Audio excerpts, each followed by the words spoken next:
নমস্কার, কলকাতা টিভি ডিজিটালে আপনাদের স্বাগত। আপনাদের সঙ্গে রয়েছি আমি ঋষিকেশ। গত দুদিন ধরে ইরানের পথঘাট রাস্তা একেবারে অবরুদ্ধ হয়ে গেছে ইরানের মানুষের যে বিক্ষোভ প্রতিবাদ আন্দোলনের জেরে, এবং আরও একটা বড় আন্দোলনের ইঙ্গিত পাওয়া যাচ্ছে। ইতিমধ্যে সোশ্যাল মিডিয়াতে সোচ্চার হচ্ছেন মানুষজন। তাদের একটাই দাবি, আয়াতুল্লাহ আলী খামেনির পতন, এবং তারা চাইছেন এই স্বৈর শাসক বা স্বৈর শাসন থেকে মুক্তি। কি কারণ হিসেবে জানা যাচ্ছে যে ইরানের যে মুদ্রা রিয়েলের ভয়াবহ পতন এবং লাগাম ছাড়া মূল্য বৃদ্ধি।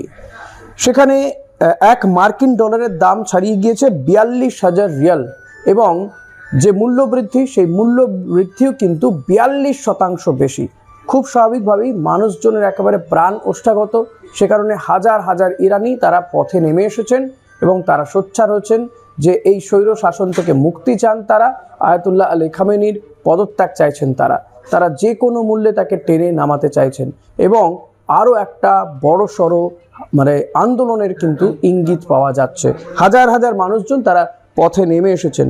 তারা যে স্লোগান দিচ্ছেন, এবং যেটা মনে করা হচ্ছে যে গত 3 বছরের মধ্যে সবচেয়ে ভয়াবহ আন্দোলন হতে চলেছে এই মুহূর্তে দাঁড়িয়ে ইরানে যে আন্দোলন চলছে।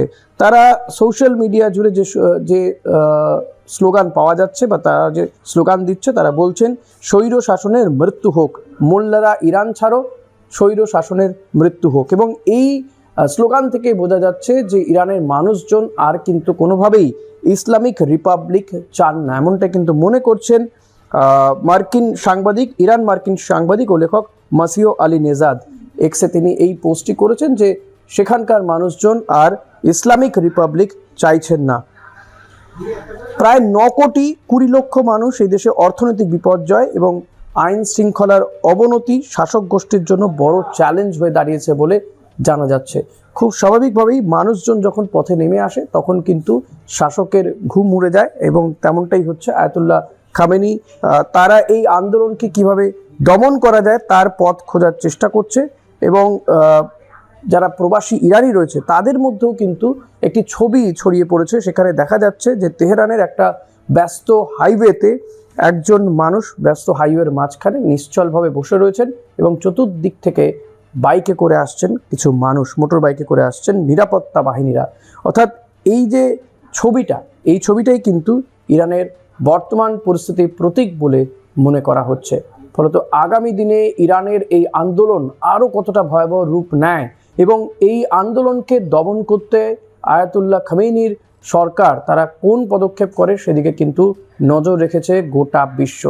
এই যে আন্দোলন এবং আয়াতুল্লাহ খামেনির যে সরকার চলছে, তাদের আরও সেখানকার মানুষের বক্তব্য যে মার্কিন প্রেসিডেন্ট ডোনাল্ড ট্রাম্প তিনি যে ইরানের ওপরে যে নিষেধাজ্ঞা চাপিয়ে রেখেছেন, সেটাও কিন্তু এই যে ম্যাক্সিমাম প্রেশার নীতির প্রভাব খাটিয়ে যেটা রেখেছেন, সেটা এখনো পর্যন্ত ইরান সেই প্রেশারটাকে কাটিয়ে উঠতে পারেনি।